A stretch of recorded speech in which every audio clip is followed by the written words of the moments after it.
Hey guys, today I want to talk about just one thing that I wish I knew 10 years ago. And this thing took me way too long to understand. And I struggled with it for a long time.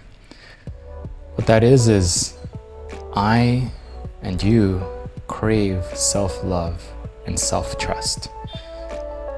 And I didn't realize this until actually recently.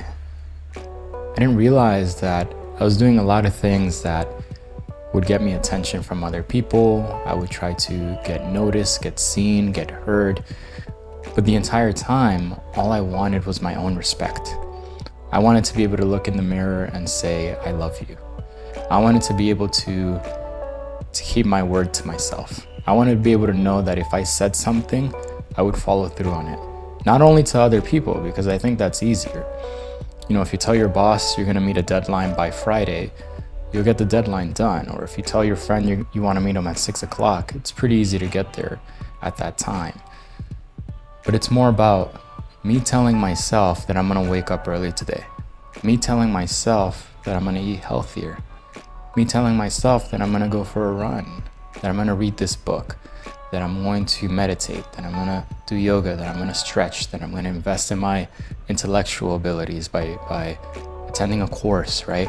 These things that other people don't see, that only you see, right?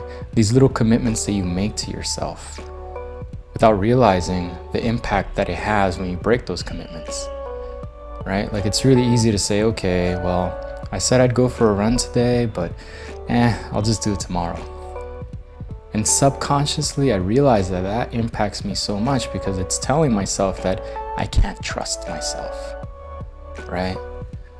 And it took me way too long to realize that, right? And I think I only started to realize that after I started this running challenge. So I started a running challenge. It's been 170 days, I think. Sorry, 160 days ago. I set out to run every single day. From 1 kilometer to 30 kilometers to 40, I just started running. And I'm not a runner, guys. I would just go for a run. Sometimes it's like 10 minutes, sometimes it's 3 hours. But I didn't really have a goal per se. But in retrospect, I realized that what got me to do that is my body was so desperately wanting something, some sort of evidence that I can keep commitments to myself.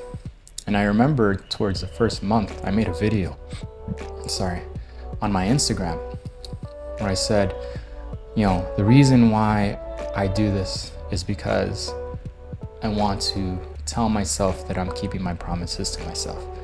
And I realized when I got my camera out to record it, I didn't think about what I wanted to say. I just felt like I needed to tell myself something and to tell other people something. And those were the words that came out. And that's when I realized, like, yeah, this is what I need, right? I need to be able to tell myself that I'm going to do something, execute on that, so that I could show myself that I can keep my promises. And that really is the foundation of everything. That's the foundation of confidence. It's the foundation, it's your navigating North Star. Because at the end of the day, that's what we use to navigate this world. So I don't know if this makes any sense to anyone, but I've really been feeling like this recently, and it's really been a game changer for me.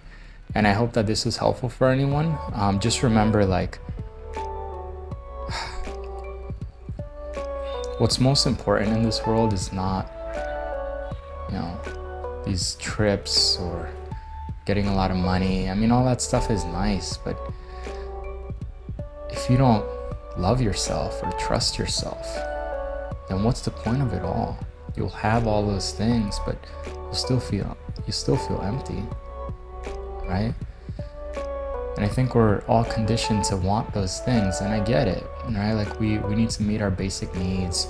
We want a good family, or a good life for our family. We want a good life for ourselves. We want to be able to look back at our lives and think, wow, that was a really cool life worth living.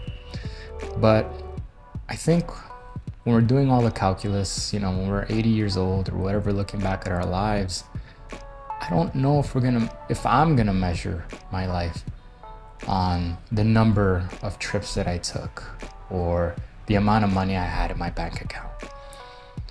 I don't think those are going to be the things that I'm going to be looking at. I think it's going to be whether I love myself, whether I spent time with people that I loved, whether I was able to bring my authentic self to my interactions with other people, whether I feel fulfilled. And I think one necessary part of feeling fulfilled is feeling like you can trust yourself and bring your full self to different settings. And I think those are the things against which I'm going to measure my success in life, right? Because at the end of the day, that's all that matters, right? That's what we're doing this for. We're doing this for other people, to help other people. But the best way to do that is to gain self-love and self-trust. So I wish I knew this 10 years ago. It would have been very different. I think I would have carved a different path. And I just hope that the things that I say today are helpful for you and for anyone else that's watching. So thanks so much for listening, guys.